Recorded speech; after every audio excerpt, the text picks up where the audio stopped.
우리 함께 하나님의 말씀 보겠습니다. 스가랴 1장 1절에서 6절 말씀입니다.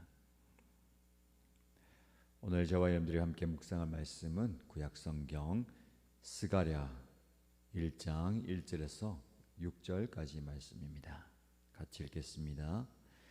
다리우스 왕 2년 8째 달에 주님께서 이또의 손자이며 베레가의 아들인 스가랴 예언자에게 말씀하셨다. 나 주가 너희 조상들에게는 크게 화를 내었다. 그러므로 너는 백성들에게 알려라. 만군의 주가 말한다. 너희는 나에게로 돌아오너라. 만군의 주가 말한다. 나도 너희에게로 돌아간다. 만군의 주가 말한다. 너희는 너희 조상을 본받지 말아라. 일찍이 예언자들이 만군의 주님께서 말씀하신다고 하면서 너희의 조상에게 악한 길과 악한 행동을 모두 버리고 어서 돌이키라고 외쳤다. 그러나 너희 조상은 나의 말을 듣지 않았다. 나의 말에 귀도 기울이지 않았다. 나 주의 말이다. 너희의 조상 그들은 지금 어디에 있느냐? 그때 예언자들 그들이 아직 살아있느냐? 내가 나의 종 예언자들을 시켜서 너희 조상에게 명한 나의 말과 규례를 그들이 듣지 않더니 마침내 형벌을 받지 않았느냐? 그제서야 그들이 돌아와서 고백하기를 만군의 주님께서는 우리가 살아온 것과 우리가 행동한 것을 보시고서 결심하신 대로 우리가 마땅히 받아야 할 벌을 내리셨다고 하였다. 아멘. 사랑하는 신가족 여러분, 오늘 우리는 스가랴 1장 첫 페이지를 열었습니다. 오늘부터 스가랴 말씀을 함께 묵상하게 될 텐데요. 이 스가랴는 바벨론 포로에서 돌아온 이스라엘 백성들에게 주신 하나님의 말씀을 전했던 선지자입니다. 우리가 알듯이 이스라엘 백성들이 나라가 완전히 멸망하고 바벨론의 포로로 잡혀갔다가 70년이 지난 이후에 포로 생활에서 귀환하게 됩니다. 근데 이스라엘 백성들은 귀환한 뒤에 성전을 재건하기 시작했습니다. 참 귀한 것이죠. 그러나 주변 민족들의 방해들도 많았고 자신들의 영적인 태만으로 공사가 중단됩니다. 이런 상황 속에서 하나님은 스가랴를 통해서 말씀하시죠. 너희는 내게로 돌아오라. 그러면 나도 너희에게로 돌아가겠다. 이 간단한 말씀 속에 하나님의 심오한 사랑과 언약의 약속이 신실함이 담겨 있습니다. 오늘 우리는 돌아옴이라는 주제로 하나님과의 관계 회복이 얼마나 중요한지, 그 관계 회복을 통해서 우리의 삶이 어떻게 치유되고 변화되는지를 살펴보려고 합니다. 먼저 1절과 2절 말씀 보시면 역사적인 상황 속에서 하나님의 부르심이 나옵니다. 1절 보시면 다리우스 왕 2년 8째 달에 주님께서 이또의 손자이며 베레가의 아들인 스가랴 예언자에게 말씀하셨다라고 이야기합니다. 이 말씀의 역사적인 배경은 이렇습니다. 다리우스 왕 제2년 8째 달은 기원전 520년 10월경을 이야기합니다. 이 시기는 페르시아 제국의 다리우스 1세가 통치하던 시대인데요. 유대인들이 바벨론 포로에서 돌아온 지 약 18년 되는 때입니다. 근데 그때 하나님께서 예언자 스가랴에게 말씀했는데 2절 말씀 보시면 나 주가 너희 조상들에게는 크게 화를 내었다. 말씀의 가장 첫 부분이 하나님께서 크게 화를 내었다라고 말씀합니다. 히브리어 원문에서 화로 번역된 이 단어는 강한 분노를 의미합니다. 하나님께서 조상들이 우상을 숭배하고 하나님의 율법을 무시한 행위로 인해서 진노하셨죠. 그래서 그들은 나라와 민족과 땅의 터전을 잃어버리고 바벨론의 포로로 잡혀갔습니다. 그런데 그 바벨론 포로의 기간이 끝나고 돌아온 이스라엘 백성들조차도 정신을 차리지 못하고 여전히 하나님 보시기에 악한 행동을 하게 되기 때문에 하나님께서는 과거 조상들에게 크게 화를 내었다라고 하면서 지금 너희들도 이 진노의 하나님의 심판의 그 손 아래에서 조심하라라는 겁니다. 여기서 주목할 점은요, 하나님께서 과거의 죄를 언급하시면서도 곧바로 회복에 대한 말씀을 주십니다. 왜 화를 내느냐? 감정적인 하나님이죠. 성경 보면 하나님께서 진노하는 모습이 나오는데 굉장히 감정적인 것 같습니다. 당신의 화의 진노의 행동들이 우리에게 나오는 것. 조금 좀 깊이 생각해 보면 이 관계에 있어서 감정은 굉장히 중요한 것입니다. 하나님은 우리와 인격적 관계를 맺으시죠. 그분은 우리를 향해서 감정을 가지고 계십니다. 그 감정을 표현하시는데 화를 내고 진노하시고 심판하시는데 그것이 단순한 미움의 감정은 아니고요, 사랑의 감정에 대한 표현입니다. 사랑하기에 질투하신다라고 말씀하시죠. 하나님만 바라보아야 할 우리들이 하나님이 아니라 다른 대상을 바라볼 때 하나님은 질투하시고 화를 내십니다. 그만큼 우리를 사랑하신다는 것이죠. 심지어 우리를 징계하시죠. 징계하는 이유가 무엇입니까? 회복하게 하시려고 합니다. 하나님은 심판하는 분이지만 동시에 회복을 갈망하는 분이십니다. 우리가 회복이 필요한 존재입니다. 육체적인 회복이 필요하고요, 정서적인 회복이 필요하고 영적인 회복이 필요한데 이 진짜 회복은 무엇일까요? 하나님과의 깨어진 관계가 회복되는 겁니다. 그래서 3절의 말씀이 오늘 본문의 말씀의 핵심 구절인데요. 보실까요? 그러므로 너는 백성들에게 알려라. 만군의 주가 말한다. 너희는 나에게로 돌아오너라. 만군의 주가 말한다. 나도 너희에게로 돌아간다. 만군의 주가 말한다. 이 3절은 하나님의 초청과 약속이 담겨 있습니다. 여기 보면 돌아오라 라는 말씀이 나옵니다. 돌아온다 라는 이 단어에 굉장히 중요한 의미가 담겨 있습니다. 단순히 물리적인 이동이 아니고요, 전인격적인 방향 전환을 이야기하는 겁니다.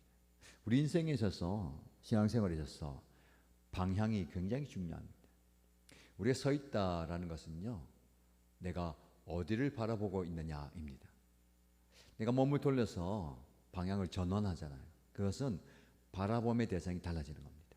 그리고 살아갈 때도 무언가를 바라보면서 살고 있습니다. 우리가 시선을 두고 있는 그것이 우리의 관심의 대상이고, 더 나아가면 우리의 갈망의 대상이고 예배와 경배의 대상이 될 수가 있습니다. 하나님은 끊임없이 우리에게 나를 바라보아라, 나를 향해서 관심을 가지고 나를 향해서 경배하라 라고 말씀합니다.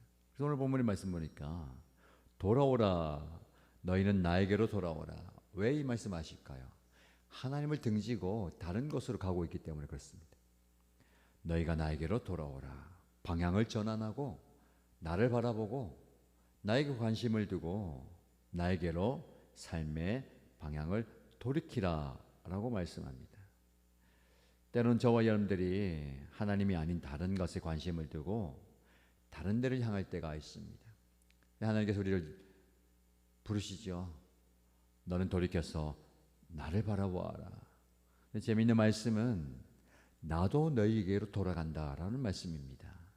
너희가 나에게로 돌아오면 나도 너희에게로 돌아가겠다. 무슨 말씀일까요? 굉장한 약속입니다. 하나님은 우리가 한 걸음 하나님께로 다가가면 하나님은 우리에게로 10걸음 다가오시는 분입니다.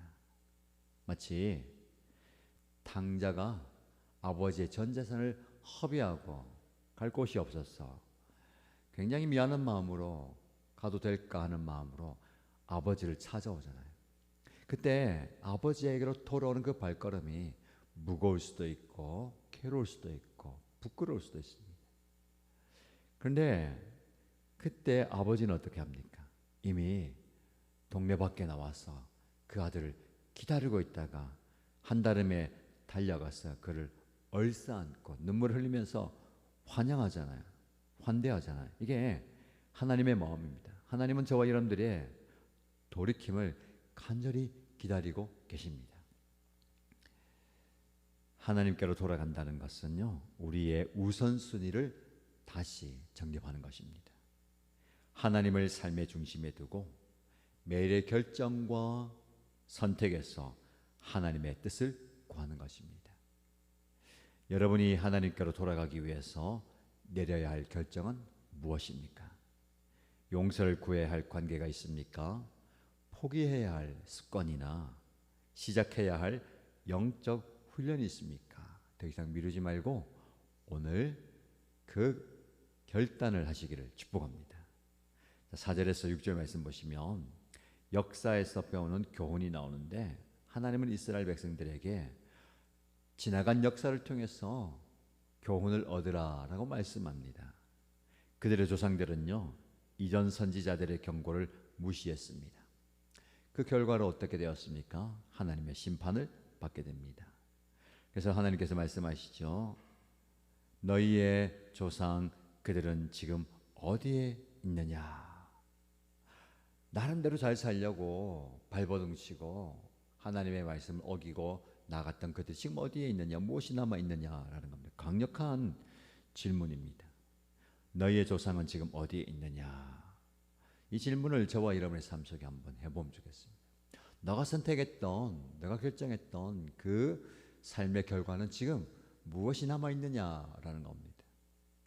합리적으로 선택했고 효과적인 것을 선택했고 맞다고 생각했던 것을 선택했던 그 대가가 지금 남아 있느냐라는 겁니다. 그러나 이 말씀 속에서 우리는 희망의 빛을 보게 됩니다. 결국 조상들은요, 하나님의 말씀이 진실됨을 인정하게 되고 회개합니다. 만군의 주님께서는 우리가 살아온 것과 우리가 행동한 것을 보시고서 결심하신 대로 우리가 마땅히 받아야 할 바를 내리셨다고 하였다. 그들이 돌아보건대 모든 과정을 경험하고 난 뒤에 하나님의 말씀이 옳았고 신실하다. 그분의 징계마저도 합당한 것이다 라고 인정하게 되는 겁니다. 이게 돌이킴이죠. 회개는 생각의 변화이고 행동의 변화이고 삶의 돌이킴입니다. 단순한 감정적 후회가 아니라 사고방식과 행동, 삶의 양식을 완전히 바꾸는 것이 회개입니다. 여러분, 역사는 반복된다고 이야기합니다. 우리도 마찬가지죠. 종종 같은 실수를 반복합니다. 그런데 하나님은 우리의 그 과거 실수와 실패를 통해서 배우라고 하십니다. 그렇다면 여러분의 삶 속에서 반복되는 실패 패턴이 있습니까? 오늘 그 패턴을 깨는 날이 될 수 있습니다. 하나님은 우리가 진정으로 돌이킬 때 새로운 시작을 경험하게 하십니다. 오늘 본문의 메시지 스가랴를 처음 열면서 우리에게 주는 분명한 메시지는 하나님의 사랑과 자비하심이 엄청나게 크다라는 겁니다. 만군의 주가 말한다라는 이 문구를 3번이나 반복하죠. 만군의 주, 하나님은요, 우리가 생각하는 그 이상으로 위대한 분이십니다. 엄청난 분이시죠. 감히 우리가 상상할 수도 없고 입에 다 담을 수도 없고 표현할 수 없는 그런 분이 우리에게 감히 이렇게 말씀하시죠. 너희는 나에게로 오라. 그러면 나도 너희에게로 가겠다. 이것은 엄청난 사랑의 자비의 말씀입니다.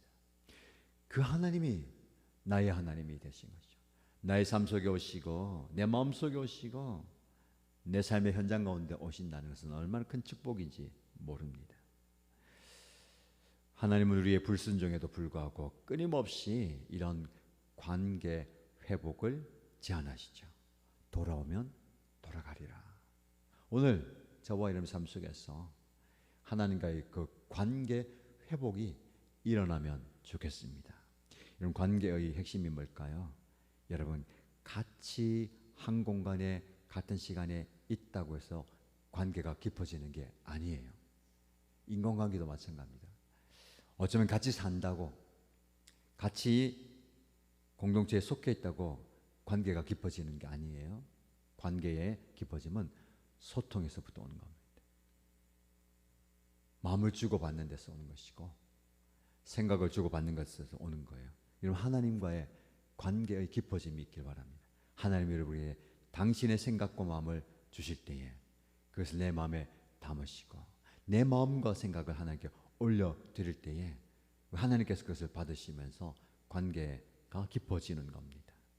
이 관계의 회복, 혹이라도 여러분들이 관계가 소원했다면 같이 있지만 예배하지만 말씀을 펼치고 기도하지만 하나님과의 관계가 조금 약해져 있다면 스가랴 말씀을 묵상하면서 이 말씀을 깊이 마음에 새깁시오. 나에게로 돌아오라. 나도 너에게로 돌아가겠다. 굉장히 의미입니다. 신약성경에 보면 우리 예수님께서 내가 그 안에 그가 내 안에 머물겠다 라는 말씀이 이거예요. 깊은 관계, 하나됨의 관계를 말하는 겁니다. 2500년 전 이스라엘 백성들에게 주신 이 메시지는 오늘 이 시대에 사는 저와 여러분은 우리 일신가족들에게 주는 메시지입니다. 진정한 회개와 함께 하나님께로 돌아갈 때에 하나님은 신실하게 우리에게로 돌아오실 것입니다. 오늘 이 말씀을 통해서 우리 모두가 하나님과의 관계를 새롭게 하는 시간이 되기를 축복합니다. 하나님은 오늘도 여러분에게 말씀하십니다. 내게로 돌아오라. 그러면 나도 너에게로 돌아갈 것이다. 이 은혜를 경험하는 저와 여러분 되시기를 주님의 이름으로 축복합니다.